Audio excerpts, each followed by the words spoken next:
Welcome to the Darien Library program this morning with Marta McDowell, author of Unearthing The Secret Garden, The Plants and Places That Inspired Frances Hodgson Burnett, which, look, here's a great cover. Marta teaches landscape history and horticulture at the New York Botanical Garden, where she has been twice awarded Instructor of the Year. Her publisher, Timber Press, has published Emily Dickinson's Gardening Life, The World of Laura Ingalls Wilder, All the President's Gardens, and Beatrix Potter's Gardening Life. All the President's Gardens made the New York Times bestseller list and won an American Horticultural Society Book Award in 2017.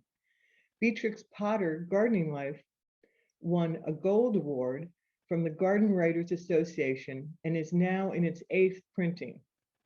Before Marta begins, I'd like to thank the friends of the library who make these programs possible. Also, thank our partners at Barrett Bookstore for providing these books. They have them on the shelves, and if you'd like to get a signed copy, we can make that happen. Type your questions in the Q&A box, and we will take them at the end of the program. And sit back and enjoy. You have a lovely program to look forward to. We'll see you in a little bit. Thanks, everyone. Good morning, all. My name is Marta McDowell, and thank you, Kathleen, for that nice introduction. We're just going to look at some pictures, actually, from the book and from the life of Frances Hodgson Burnett.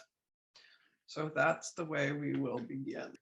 Okay, so this is the book we're going to be talking about today. It was published in 1911, and it's never been out of print since then.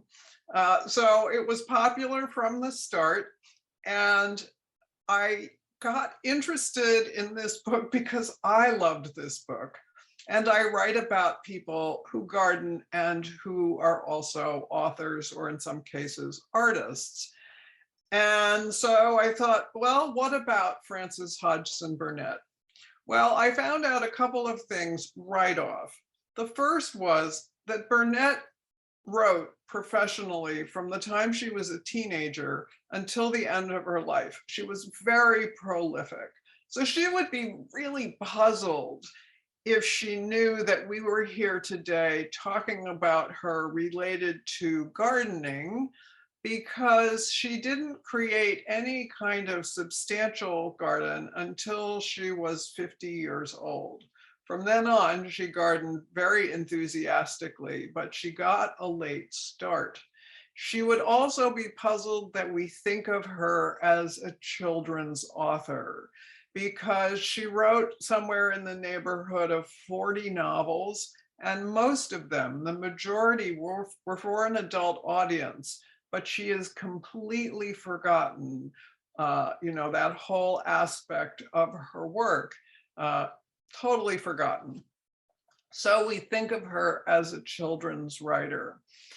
So for me, The Secret Garden came in the form of this edition. It was a 1962 edition. I was born in 1957, so this is right around my time frame. And it was illustrated by Tasha Tudor. Many, many artists have illustrated The Secret Garden over time, and that continues today.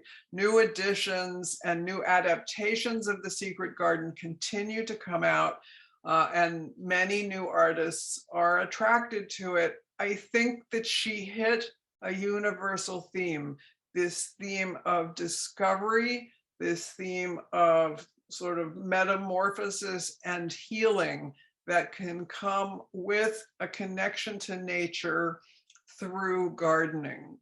And all of that comes out in the book. So it's a story about a little orphaned girl. She's a very unpleasant child at the beginning of the book. She's spoiled, she's sickly, she's really dictatorial. But she's lonely. She was born in India. Her parents died of a cholera epidemic.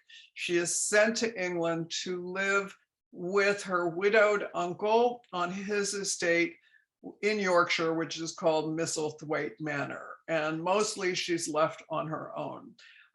She learns about a garden that has been locked up for 10 years. It is really forbidden to her, but like most inquisitive children, that just adds fuel to her curiosity. And so she is determined that she is going to find this place, which she does. And this is the moment, as illustrated by Tasha Tudor, when she steps into the secret garden. And we'll get back to this story. But first, I want to tell you the story of Burnett and her gardens. So she created 3 of them, and they were really separated geographically. So, all around the Atlantic. She was first in Kent, where she created a garden over a 10-year period. She then moved to the North Shore of Long Island, to the town of Manhasset, where she had a new house built, and she created a new garden. And she did not like New York winters, so she used to vacation or winter. It was more than a vacation. She spent months in Bermuda over each winter and created yet a 3rd garden called Clifton Heights. So we will talk about each one of these, but I want to back up even more and talk about her life a little bit so you get some context. Frances Hodgson was born in the north of England in the city of Manchester. She was born in 1849. Her birthday is coming right up. She was a middle child, so she was of 5 children, she was the 3rd child. She had 2 older brothers, and then 2 younger sisters came along. They were a comfortable family economically. Her father was a merchant. He sold iron fittings for households. So think plumbing, fancy plumbing supplies where you go and buy your fancy faucet or fancy lighting fixtures, that sort of thing. And a lot of people in Manchester could afford these things at the time because it was a boom town from cotton manufacturing. Cotton was coming to Manchester primarily from the American South, and it was being milled and printed in and around the city of Manchester, and great fortunes were being made. And so this, burgeoning middle class could afford to buy nice things for their homes. Unfortunately, Frances's father died when she was a fairly young girl. She was 4 or 5 years old. And so her mother is left with 5 children to raise and a business to run, which she tries to do for a period of time, for actually about 15 years, but it never does quite as well. And the Hodgson family starts moving from neighborhood to neighborhood in Manchester. Cheetham Hill was a fairly posh neighborhood. Every place they move, it's like one click down the economic scale. So by the time they get to their last neighborhood in Manchester, they are living in a place called Islington Square. I put a box around it on this old Manchester map. You will notice just to the left and a little bit down, it says coal wharf in a couple of places. There's all the coal coming in, so you can imagine it was very dirty. Notice there's also a cotton mill right here. Islington Square was backed up by slum neighborhoods, and it was really just, barely hanging on, this last place that they rented. Frances, however, she was always a precocious child. Family did have books from their better days. She loved books like Uncle Tom's Cabin. She liked to read Dickens. She liked the Gothic novels like Mystery of Udolpho and things like that. So always an avid reader and an avid storyteller. So she remembered entertaining her classmates with these continuing sagas, almost like ongoing soap operas that she would make up. She always had quite an imagination. Also at Islington Square, of course, her mother is saying, don't mix with the local children, just stick to the the nicer people who were around the square. Frances pretty much ignored that. She loved to talk to the local children because they spoke in a northern dialect, which was different from what she had learned in the schoolroom. And so she has an ear for local languages, and she later uses this. She uses it in The Secret Garden, where Mary Lennox is quite enchanted by her, sort of the staff and the people around her who speak a Yorkshire dialect, and comes across in some of Burnett's novels for adults, like That Lasso Lowry's as well. Now, in 1865, Eliza Hodgson, their mother, decides, I just can't make a go of it. So she sells up anything remaining. She takes the whole family on board ship and she heads for Tennessee. She had a brother in Tennessee, so this would have been her children's uncle. He was a merchant in Knoxville, and he had been having a good run of business, particularly due to the Civil War, because he was selling supplies to the troops, Tennessee being a border state. So he said, come over, I'll help you out. And he did indeed give the boys some work in his stores, but it sort of was hard times for him too after the Civil War ended. And so he sent Eliza, the mother, and the three girls to live out in Newmarket, which is some distance from Knoxville, especially when he didn't have a means of transportation. He owned a cabin, and it really was a fairly rustic log cabin in this rural neighborhood. And you can imagine these genteel British women, with their accents and their fineries that they had brought with them, and these local people probably being very perplexed by them. I think they practically starved. Frances remembered the kindness of neighbors in Newmarket, that they would bring them food. And the women tried to start a school, give music lessons. People would pay them in chickens and eggs and things like that. But they, scraped along. The boys were making a little bit of money. They did move to a slightly better house that they rented. Frances called it Mount Ararat. Again, she was always fairly lavish. And she started writing there, writing things down, all of these stories that she had, and, was still entertaining her sisters with them. She wrote out in the woods in an area that was covered with grapevines. She called it my bower. Or she would write in the unheated attic upstairs in her temple of the muses. So you can see she had a way with words. She decides to submit a story to one of the popular magazines, which were accepting, solicited, short stories. And she had to pay for postage because you had to send a postage return envelope. And the story that she always told was that she and her sisters picked wild grapes and sold them in the market with the help of some neighbors. And that is how she paid for her postage. And her first story appears when she is 19 years old, called Hearts and Diamonds, in Godey's Lady's Book, published under F, or Fanny Hodgson, as she was called at the time. She continued to write and really pulled her family back up to a comfortable middle class. The women move into Knoxville. They rent a home on the, sort of the edge of the river. They reunite with the boys, and things are going pretty well.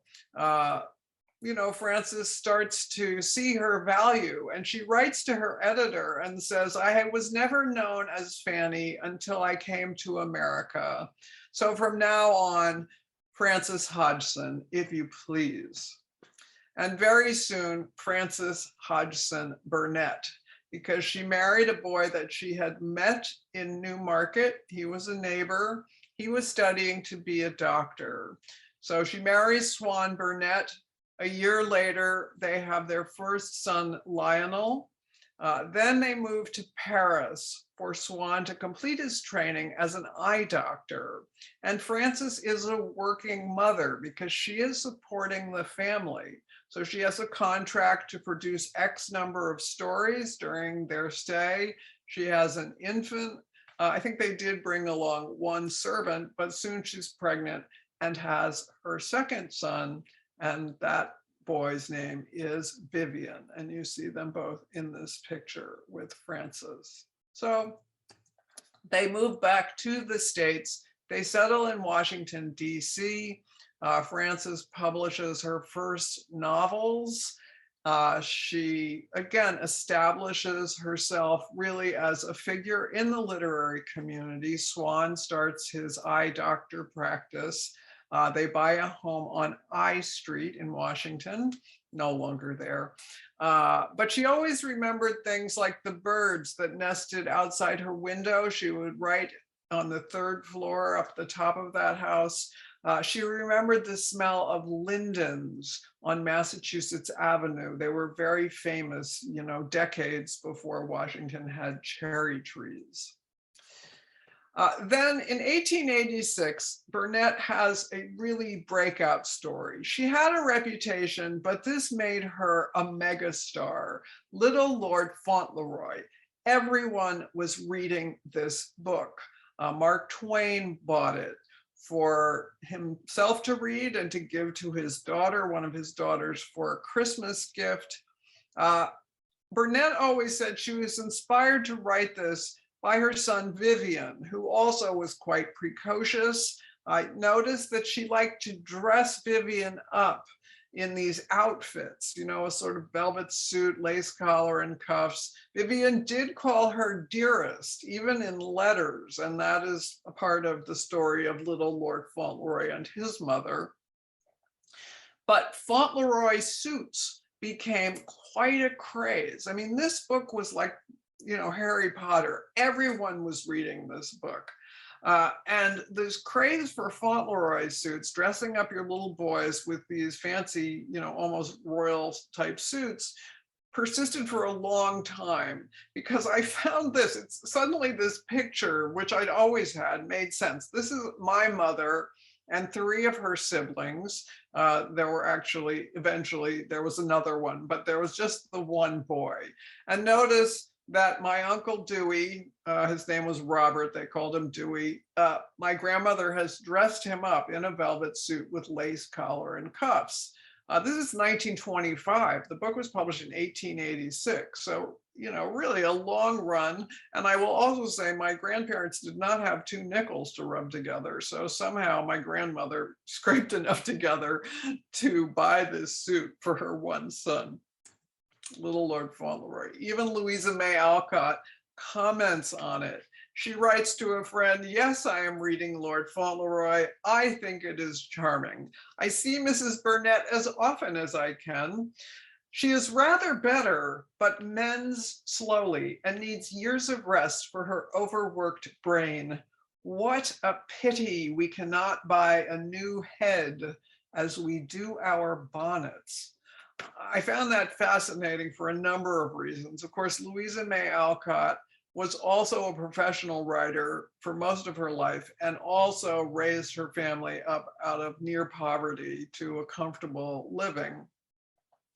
Also, Louisa May Alcott recognized and documented a problem that Burnett would face periodically during her life, which were these periods of kind of blackness, as she described them, what we, I think, would say now would be depressive episodes. She was depressed. And there'd be gaps in her correspondence, and then it would start up again from some spa or another where she was clearly taking a cure. And then she'd go in these periods of great productivity.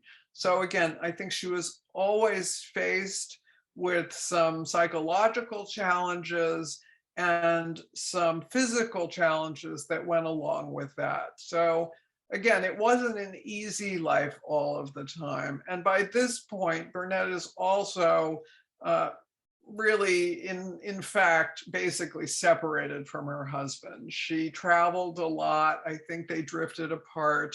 Her sons mostly stayed in Washington with their father. They got to be school age. Frances would stay long periods of time in New York or Boston or London or somewhere on the continent. The boys would join her often for school holidays, but again, she was really often an absentee parent. And then a terrible tragedy occurs. In about 1888, 1889, the Burnetts discover that their older boy has consumption, what we would call tuberculosis. And Frances swoops back into Washington, gathers up Lionel and starts taking him around to various sanatoria, in the US and also in Europe. And, tries all sorts of things, eventually goes to Paris. She hires a private nurse. There is a doctor in attendance named Stephen Townsend. It seems that they may have had a relationship, he and Frances, that she is still married. That's, it's not stated, but he was in the picture. He helps her tend Lionel during his final weeks, and Lionel dies in Paris and is buried there. And Frances goes into a long period of mourning. She travels around Europe kind of aimlessly with her sister for about a year. It was a very, very difficult time. Frances decides she's going to settle in London, and that is where she rents a townhouse in Portland Place near Regent's Park, a very lovely home. She's just renting it, but she redoes it top to bottom. She loved to entertain and she loved to go out. She also loved to buy nice clothes. So as much as she earned, and as generous as she was with her family, with charities, she also did like to spend and, kind of live the high life. 1898, and that is one place in London you will see a blue plaque when we all get to go there again. Vivian graduates Harvard in 1898, and it's sort of a watershed for Frances. She and Swan divorce, their last remaining son is now essentially launched. And Frances decides, I've had enough city life. Let's try going and living in the country. She thinks it's going to be cheaper to live there, except then an agent shows her this house called Maytham Hall, and she was absolutely enchanted by it, especially when he showed her the view through the house and she saw this. It's this rolling countryside of Kent. It still looks like this, as you can see from the picture. It goes in these hills across the Weald of Kent to the English Channel, which is about 10 miles away. She also loved its gardens. There were gardens around the terrace and a big long border, and walled gardens as well. And she wrote to her sister, next year the gardens at Maytham will be twice as lovely as they possibly can be this year. And how would they be lovely? Well, she told the gardener to buy plants, 3,000 of them, right? This is nothing like my plant orders where I might buy 2 or 3 or a dozen. 3,000 plants and loads of roses. She loved the old part of the garden. Maytham Hall was an estate. It basically was the site of an old manor house that had been destroyed and a new house had been built there in Tudor revival. And the old walled gardens, she just thought were magical, especially one that took her fancy with an old fruit orchard in it that had these old kind of contorted trees. You can imagine them not having many leaves anymore, not really being productive, but she decided she could train roses into them and make it a romantic kind of arts and crafts style garden. So that is what she does. And this becomes her special rose garden, her special place. And whenever the weather was fine, she would sit at this little writing table that you can just see on the left-hand side and write out amongst the roses.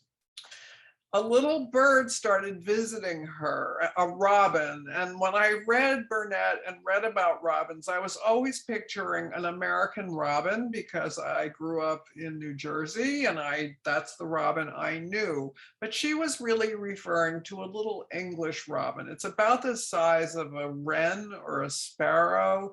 They're very inquisitive little birds. I did work in England for a 6-month period, and often they would come hopping around your feet when you were working in the garden, and they did seem to have no fear of humans. And she struck up a conversation and a real friendship with a particular robin that she could whistle and the robin would come. So it was quite tame and used to her. And that robin will appear in The Secret Garden. She loved to invite people to Maytham. She had lots of artist and writer friends, so I got to track all of these different people down. This is a page from her Maytham Hall guest book of various Americans. You can see from America, somebody's being funny there, that were visiting her. She would hoist the American flag up on top of the house when they came. These lovely sketches of these different people who were visiting. And, you know, she would wine them and dine them. And after dinner, they'd put on the player piano and really kick up their heels. Frances was also a lifetime smoker. She always had a weight problem. And she said that some doctor kind of prescribed that she should smoke. Oh, well. But anyway, they had a great old time. She would also put her guests to work in the garden. So they remembered things like picking off bugs off the roses or helping her even do things like spread manure. So she did go out in the gardens, even though she had an ample gardening staff. But she was still writing. So she would set up, tennis matches and croquet games for her guests. But she writes to her sister and says, "Beautiful people lie on cushions on my lawn in the shade, but I am toiling," because she is still producing book after book, even though she is living as kind of lady of the manor at Maytham Hall. She made one really bad misstep. In 1900, she married that doctor who was also an aspiring actor. Frances dramatized most of her books into plays. I think Stephen, who was somewhat younger than she was not young enough to be her son. He was 8 years younger than Frances. I think he had been sort of nudging her to get married, kind of pestering her even. In her letters, it's clear that she has this feeling he will change after the wedding. This doesn't happen. He only gets worse. He gets jealous of her friends. He wants control of her money. I don't think the marriage lasted for a year. I mean, I never found the actual divorce papers, but they are clearly apart a year later. And she's writing to her sister saying, "I really think he's insane." So anyway, that didn't go well. She took solace in the garden, in the change of the seasons. She always said that to get down and dig in the warm earth just to smell it is to feel new strength. And she loved the spring as it emerged in Kent, the little bulbs as they pushed up through the ground. And she just said, "I never dreamed there could be so many bulbs in the world as there are here every side of me." And these are the English bluebells in the woods around Maytham. She called them wild hyacinth, but it's a wildflower in England and just spectacular. Maytham Hall, 200 acres she is renting, huge. It's got a 2-mile carriage road through the middle of it. There are gatehouses on either end that have tenants. There are all sorts of retainers who are employed around the house and in the great park. She talks about going up to St. Mary's, the local Church of England, right up here in the little village. And she always said the vicar was a great source of information about gardening. They knew lots, especially about roses. And she always loved the great trees around Maytham Hall, in the park, as they call it. It's the grounds of the estate. In 1908, so 10 years after she takes the lease on this property, the owner decides he is going to sell it. And she could have bought it, financially, she would have been able, but her son was working in New York City. He wanted his mother to come back to America. And he said, build a house on Long Island. I can come out for the weekends. And so that's what she decides to do. Actually, he supervises the construction of the house. And she writes The Secret Garden, among other things, in the interim period. So The Secret Garden is published first in magazine form in the American Magazine in November of 1910 was the first installment. Notice it's advertised by the author of Little Lord Fauntleroy. So again, that was her big title. And it says, it's a story of mystery. So again, Mary Lennox, this unpleasant little girl, left on her own in this big old estate house, Misselthwaite Manor. Her uncle's traveling a lot. He leaves her in the care of the servants, and she befriends some of them, her maid, Mary Sowerby, the gardener, Ben Weatherstaff, very much patterned after the gardener whose name was Bolton at Maytham Hall. And she befriends a robin, which you see in this illustration down in the bottom left-hand corner. Again, very much like the robin at Maytham Hall. In fact, the year after Secret Garden comes out, Burnett puts out a little supplement called My Robin, telling the true story of her robin. So here in the first American edition, which came out simultaneously with the one in England, illustrated by M.L. Kirk, a Pennsylvania illustrator. Note the robin. The robin has helped Mary Lennox find the key and find the door under the ivy. Sorry about that. Here, a more contemporary illustration by Olga Moore, Mary stepping into the secret garden and wondering if this garden that's been locked for 10 years, is it completely dead? And soon she sees little tiny, sharp, pale green points poking through the earth, and she realizes they must be some kind of little bulb.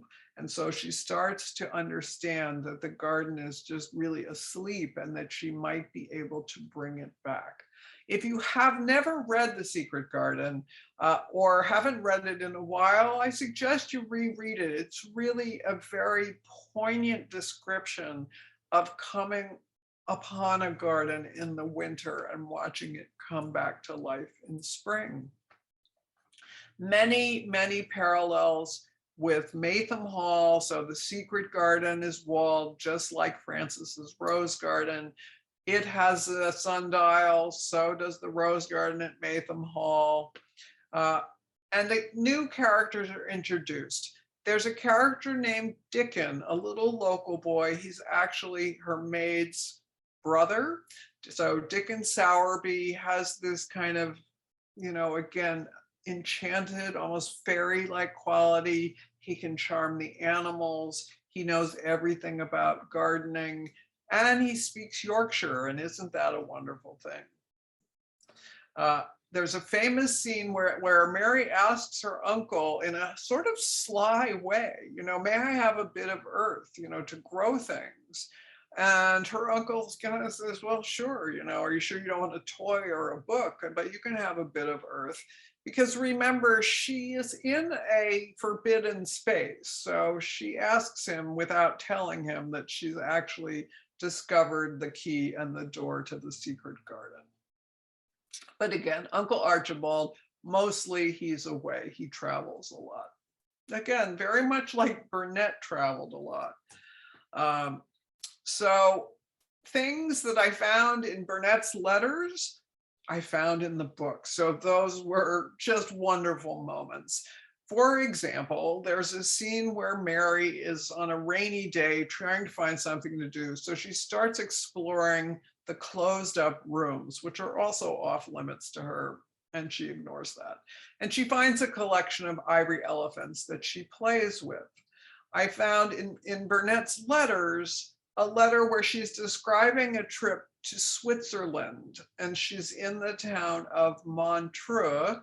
And every day when she takes her stroll, she walks by a shop, and the shop has little ivory elephants. And she writes, I have 8 now. If I buy them one at a time, I shall not feel the shock. I want a herd. I guess they were expensive. And so she writes this herd of ivory elephants, which I don't know whatever happened to them, into the book for posterity.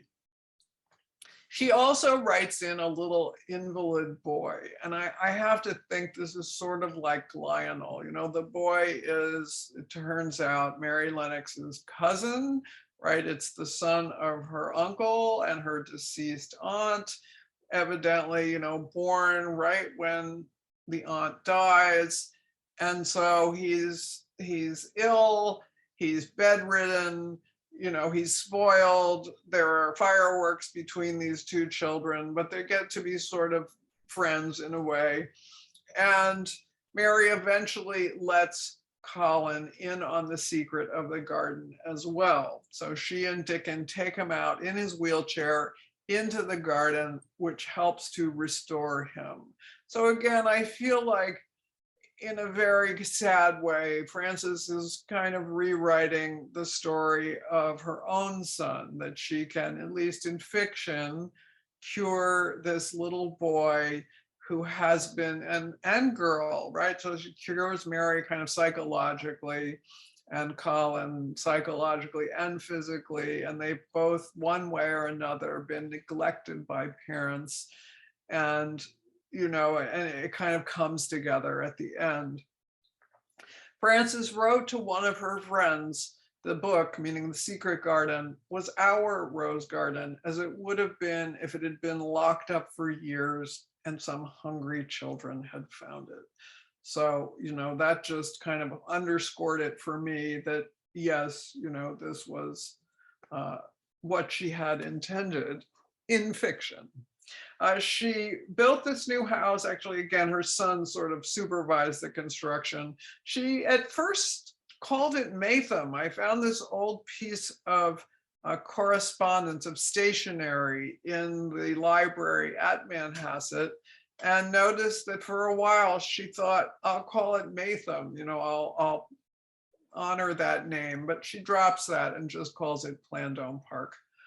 It had 3 acres. It was right on the bay, so a lovely piece of property, small compared to Maytham Hall, but still, she put lavish gardens in. She loved to buy plants.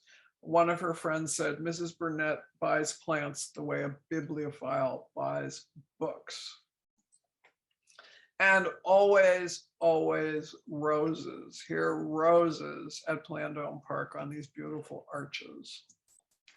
She loved delphinium. She loved blue flowers. And one year they bloomed like she had a whole sea of them. She called it My Land of the Blue Flowers. She later named a little children's book that. But after this one year, she could never repeat this performance. I'm sure that it attracted all of the pests and diseases because it's basically a monoculture. So her son said they were her greatest triumph and her greatest tragedy, because from then on, she could just hide them in her mixed borders. She loved zinnias. She loved all sorts of flowers. She said, I'm flower drunk to one of her friends. I want them every season. Spring, summer, fall, and especially winter. They started many of their seeds in this little shed greenhouse attached to the garage, lovely garage, with her Rolls Royce. She had a chauffeur. Again, she lived well. Here's her writing desk and her cut flowers. I'll try to remember to show you mine. I tried to bring in some flowers from the garden that looked like what she described having. But notice when she was writing, she was looking at pictures of her garden at Maytham Hall. So she always kept that in her mind. always working, still churning out novels, theater, some children's books, but again, not many. And in the winters, she would go to Bermuda, which she said was like a little piece of heaven. She rented a house called Clifton Heights and starts another garden there and buys plants, tropical, subtropical, really, subtropical plants, things that you couldn't grow outside all year on Long Island, hibiscus, crotons, alcalipha, all sorts of things. So again, a third garden in her life. She loved to make money. She wrote in around 1920, I foresee that one is going to make a comfortable income by film rights. And so many of her books were made into early films, silents, then talkies. This is one that was made after her death, but it's a version of The Secret Garden that I'm particularly fond of, starring Margaret O'Brien. It is actually the second movie to use Technicolor, and I'll bet that many of you remember what the first movie was. So at Plandome, where she would spend 3/4 of the year, she continued to garden, she continued to entertain, she would host charity events there. She sold some of her flowers to support women's suffrage. She loved to send flowers to people. And she also had an extra joy at the end of her life because her son married and had 2 daughters. And so she had grandchildren right next door because he built a house next to Plandome Park. She died in 1924 at home at Plandome Park. She died of colon cancer. So she was 74. She was working right up till the end. She was actually writing articles about gardening for a magazine, but her son decided to collect them into a little book called In the Garden. And they're nonfiction, they're not fiction. So it's hard to find now and very expensive. So I put it in the back of my book so you would have that. She's buried nearby at Roslyn Cemetery. So Roslyn, not far from Manhasset. The family plot that she acquired, she said, was my last little house. And she had a statue of Lionel sculpted to be part of the family there. Lionel, of course, is buried in Paris. The property is still lovely, but the house is completely gone. I knew, it had burned about 10 years after her death. So the house was down. I thought the garage was still there, but I think in this most recent round of changes, the garage is gone as well. But again, you can see a lovely piece of property. None of her gardens remain. There is a memorial fountain that was erected in 1937 that was paid for by her friends and professional colleagues in the Central Park Conservatory Garden in New York City. It is a scene stylized of Mary Lennox and Dickinson playing his pipe. It was intended as a fountain for birds, which seems very appropriate given the robin, and as a children's garden space. And it's still quite lovely, and you can see that. You can see gardens still at Maytham Hall, but the house is quite different. You can see it was completely engulfed by new construction around 1910. So after the property changed hands, it was redesigned by an architect named Edwin Lutyens, actually a famous English architect.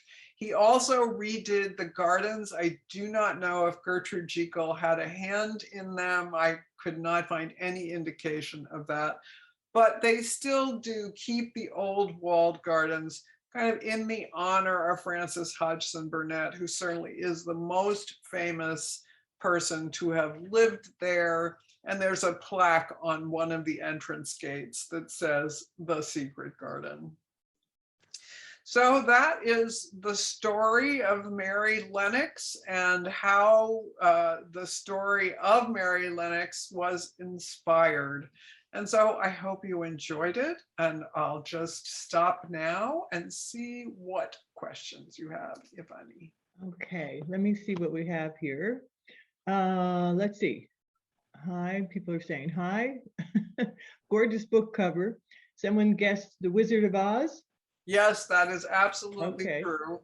So if you remember the old movie of The Wizard of Oz, when, you know, the over the rainbow moment is when the movie moves from black and white to Technicolor. So The Secret Garden, as you might imagine, the 1949 MGM movie, when she steps into the secret garden, the movie moves from black and white into color. So That's beautiful. We have, let's see, someone asked if you could tour her homes, but I think you kind of answered that. At least Long Island doesn't exist. Long Island doesn't exist. Clifton Heights in Bermuda does exist. I tried to arrange, it's a private home, as is Great Maytham Hall. Great Maytham Hall has now been divided into what we would call very fancy condominiums. I did go on a day. They usually open a couple times a year for charity. In England, it's called the National Garden Scheme, or the Open Garden Schemes. And there's a yellow book and there'll be signs, and you can look it up online. What days is it open? I had arranged to go back there. I met one of the gardeners, and I was actually going to go spend a day working in the garden, which would have been great fun. But, you know, the pandemic happened and travel went to the side, and that was to Bermuda as well. So I planned to go to Bermuda. Clifton Heights exists, but again, it's a private home. I contacted the realtor who had sold it the last time. They were not optimistic about, getting the new owner to, provide access.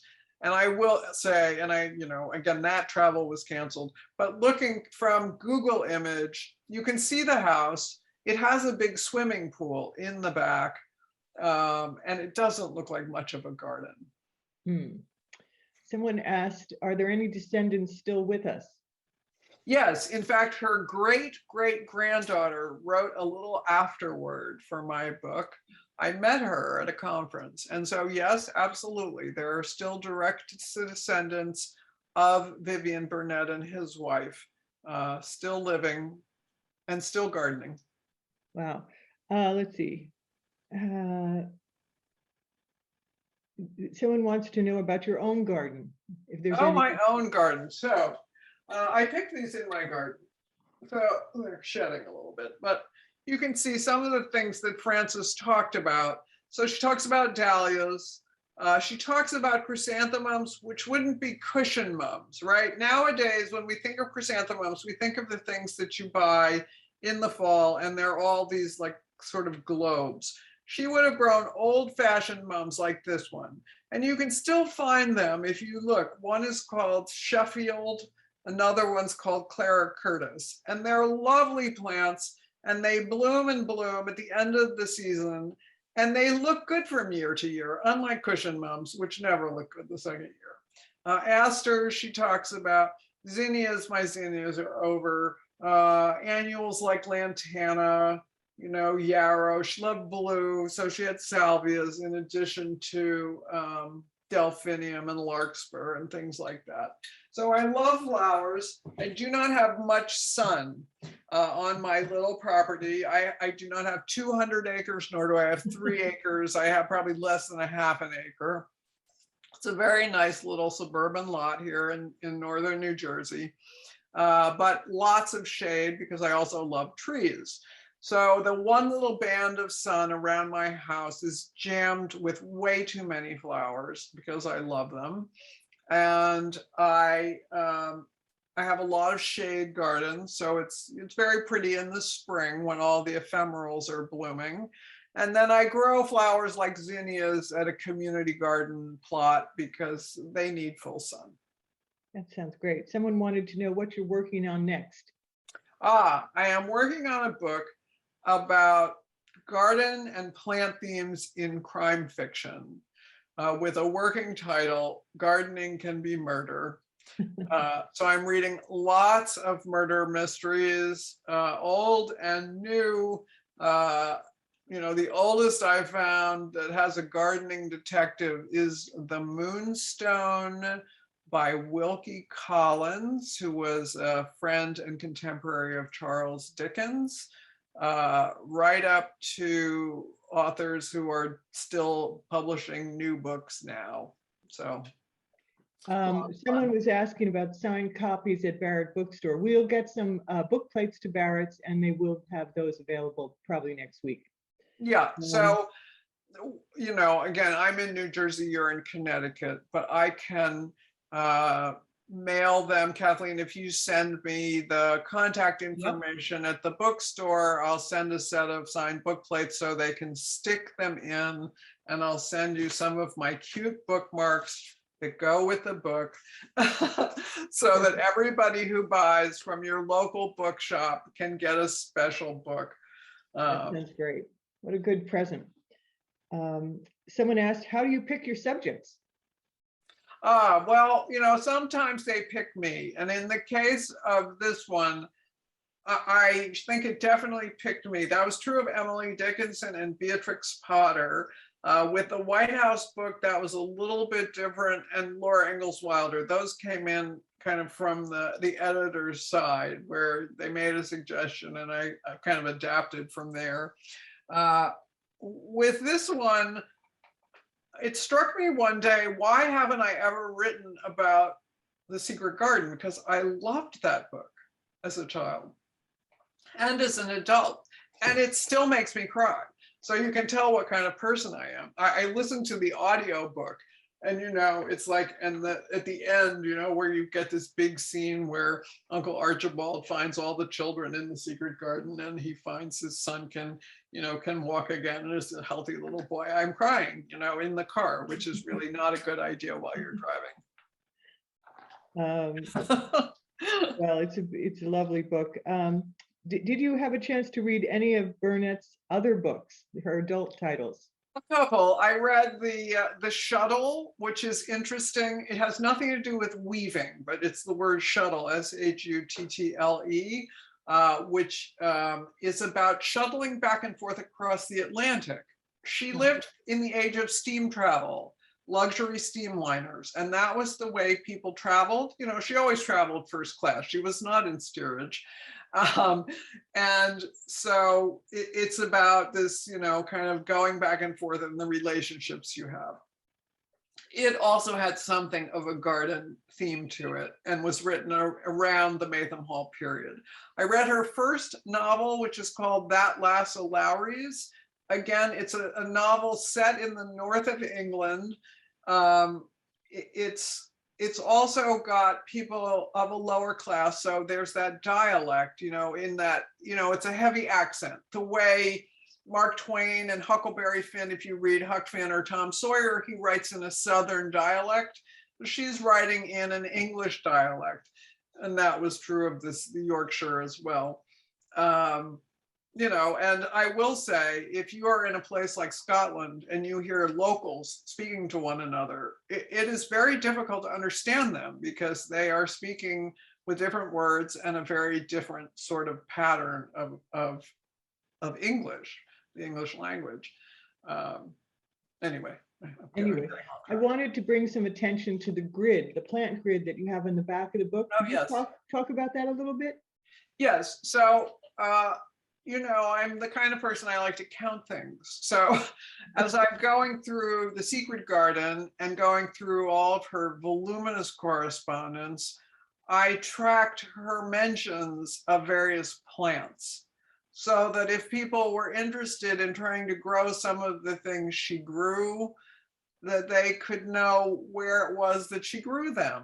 So, for example, everywhere she lived, she grew roses, whether it was Bermuda or Long Island or England, and roses appear in The Secret Garden. I think larkspur is another one. It appears in every, either larkspur or delphinium, those tall, blue, spiky flowers. She absolutely loved them. So, again, there are Daffodils are another one. They appear everywhere. She grew them everywhere except not Bermuda. I think maybe it's too hot for daffodils in Bermuda. So you can recreate the secret garden. You can, and I think it's helpful too if you have school gardens and things like that where they want to know some specifics. And for me, again, my garden is crowded because I read so much, and then I want to grow the things that those people grew. Sounds lovely. Someone wanted to know how long your research takes on each book. It's usually about 3 years from end to end. My research process really doesn't end. You know, I try to do the bulk of it up front, which makes the most sense. But, you know, as I'm going, I continue to learn things and modify. So I was lucky because for this book, I had completed the vast majority of the archival research before the COVID lockdown. Yeah. And that because it just made it very, very difficult. You as a reader could not access the reading rooms. For me, I was primarily using the Princeton University Library Special Collection, which has the bulk of Burnett's papers. Why it ended up there, I need to find out, because her son went to Harvard, but maybe Harvard didn't want them, or for whatever reason, they got donated to Princeton. Maybe one of her other descendants went to Princeton. And the New York Public Library, which had several collections from editors that she worked with, that went into the New York Public Library's special collections. So none of them are available in book form or online. For other writers like Beatrix Potter, there are collections of letters, which certainly makes it easier for a researcher because someone else has already edited them. But for Burnett, it was reading folder and folder and box of correspondence, because just as she was a prolific writer of fiction, she was also a prolific letter writer, and people seemed to save her correspondence. That's great. As we mentioned in the introduction, you are a teacher at the New York Botanical Garden, and someone wanted to know what's your favorite course to teach? I think probably the landscape history course. Okay. It's sort of an art history course with gardens as the theme. You know, I'm very interested in history and in artistic movements and how that affects the garden. But I also love teaching the bulbs class. I was just out planting my daffodil bulbs this morning. Oh, that sounds wonderful. Well, if we don't, I don't think we have any more questions. Let me just double check. I know, and let me remind people, we will, if you want a signed copy, Barrett Bookstore will have them, I assume by next week. And we will be happy to, I think we've already put the address up so you can communicate with them, but that we will get those book plates to you. And I just want to thank you, Marta, so much. Your programs are always so interesting and filled with knowledge that certainly I never have. And I love the gardens. They're just so beautiful. So thanks for coming again. And we can't wait to have you for mysteries. Thank you, Darien Library. Okay. I'll look forward to getting the name of the contact where I should send these book plates. I will send it to you as soon as we get off the program. Great.